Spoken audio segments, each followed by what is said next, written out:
Hey everyone, welcome back to the channel. Today we are rediving deep into one of the most secretive and talked about militaries on Earth, the Korean People's Army of North Korea.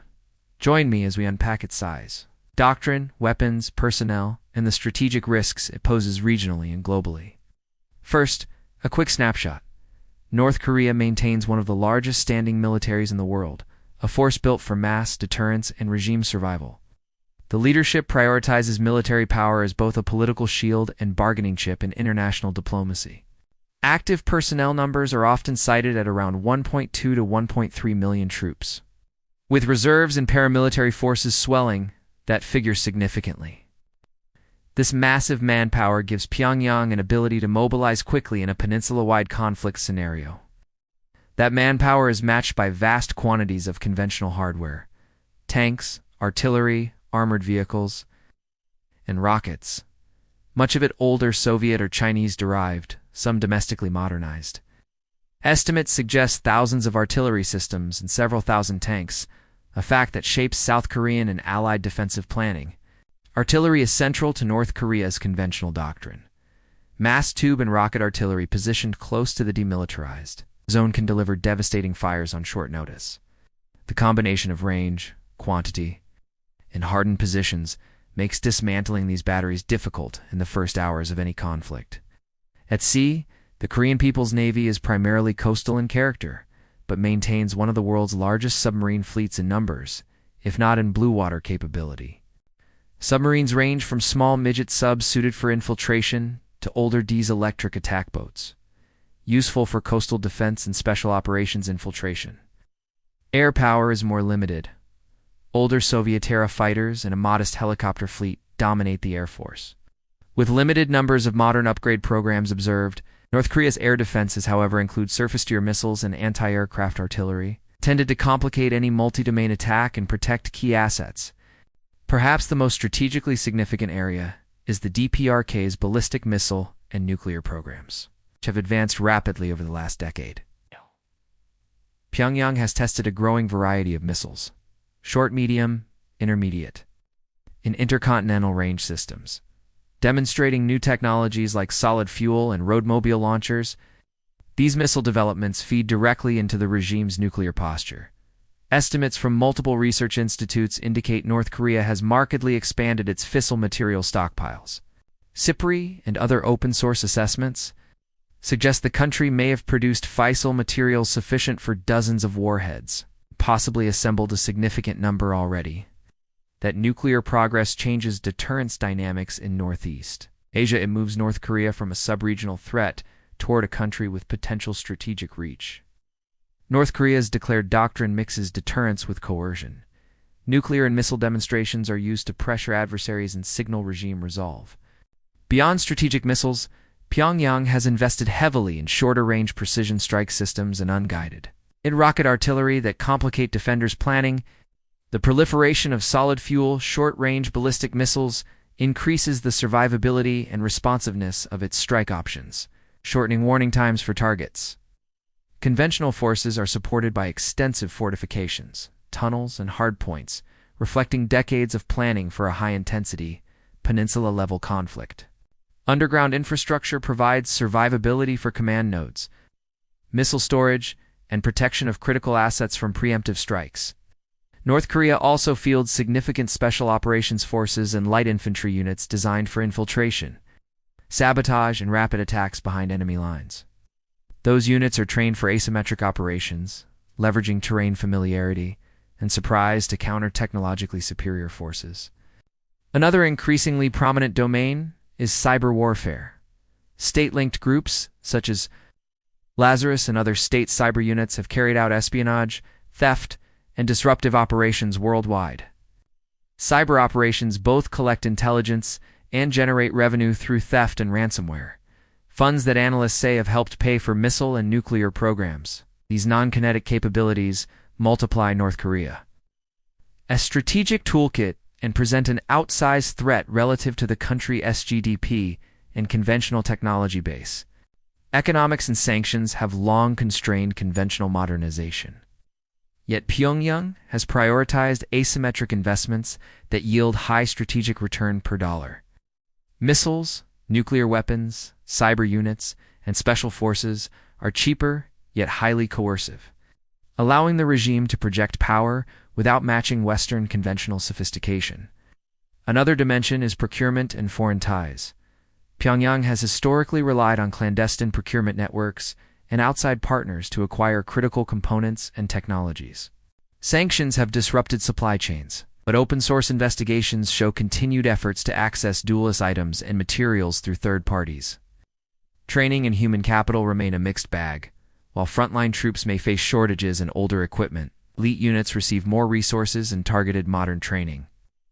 Leadership prioritizes loyalty and ideological training alongside technical skills, which affects how resources are distributed across the armed forces.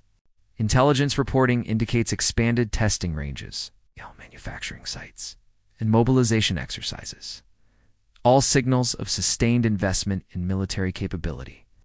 The regime's messaging blends domestic political consolidation with external signaling. Public parades, test launches, and state media rhetoric reinforce a narrative of strength. For analysts and policymakers, the immediate practical concern is twofold: deterrent stability and escalation control in a crisis involving nuclear armed forces. Allied planners focus on resilient defenses, precise intelligence, and diplomacy that preserves deterrence while reducing chances of miscalculation. At the same time, humanitarian and civilian impacts of any high-intensity conflict on the Korean Peninsula would be catastrophic given population densities and the types of weapons fielded. Artillery barrages, missile strikes, and potential nuclear use would produce massive civilian casualties and regional destabilization beyond military calculations. So, what does this mean for the world? And for you, the viewer? North Korea's military combines numbers, asymmetric tools, and nuclear deterrence to compensate for conventional weaknesses. That mix creates a complex strategic environment where military options are risky and diplomacy is continually tested. In practical terms, regional security now emphasizes missile defense, early warning, hardened infrastructure, and multinational intelligence sharing. Countries in the region invest in interceptors, dispersal, and civil defense planning to reduce vulnerability to North Korean strike options. Internationally, sanctions, diplomatic isolation, and occasional engagement attempts are the main levers for influencing Pyongyang's choices. Yet historical patterns show sanctions alone rarely halt the programs. They must be paired with credible security guarantees and monitoring mechanisms to change incentives. As a final note, accurate open-source analysis is difficult. North Korea is opaque, and intelligence estimates can vary widely between agencies and think tanks. When watching missile parades or state media claims, cross-referencing independent research organizations provides a clearer picture of capability and intent. To put numbers in perspective, logistics, training, and sustainment for such a force are enormous tasks. Supply lines, fuel, ammunition, and winter gear create constant maintenance demands. And shortages in modern spare parts often force reliance on improvised repairs and cannibalized systems from older vehicles. Modernization efforts are uneven. While some units receive refurbished or domestically produced upgrades, much equipment remains legacy-era and mechanically unreliable by contemporary standards, pushing the regime to focus on quantity, concealment, and redundancy rather than cutting-edge technology. North Korea's investment in missile infrastructure also includes mobile transporter Rector launchers, hardened bunkers, and roadmobile support vehicles designed to complicate target acquisition. These measures increase operational resilience and make preemptive neutralization significantly harder for adversaries. The nuclear program has also driven organizational change.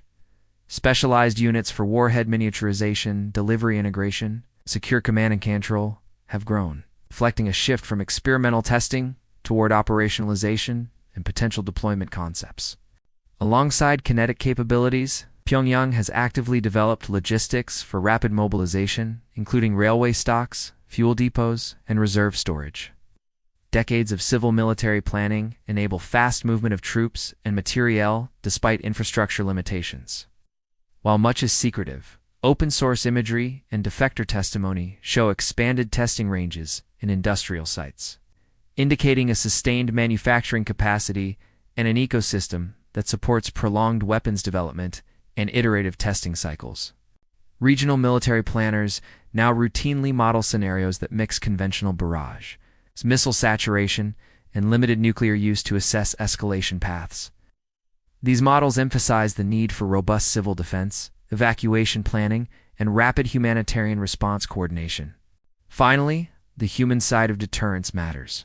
The regime's willingness to accept high economic and political costs to preserve strategic programs suggests that purely punitive measures may be insufficient without credible security frameworks and diplomatic channels that address the regime's core security concerns.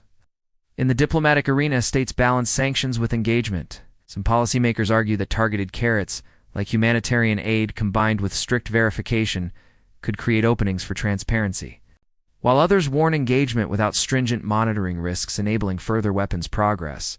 Intelligence collection remains vital. Satellites, signals interception, defectors reports, and international sanctions monitoring together form the mosaic that gives analysts insight into program pacing, supply chains, and leadership intent, but gaps and deception still cloud full understanding. For viewers interested in deeper reading, authoritative trackers such as the Militaries database, CIPRI yearbooks, think tanks like CSI, SAS, and ISS, investigative outlets provide regular updates and technical breakdowns that help separate propaganda from verifiable developments. Thanks for watching. If you found this breakdown useful, like the video, subscribe, and let me know which element you want to explore next: missiles, nuclear science, cyber, or conventional forces. Drop your questions below, and I'll do a deeper dive into the topic you choose. Stay curious and stay informed. Stay safe, and keep asking questions.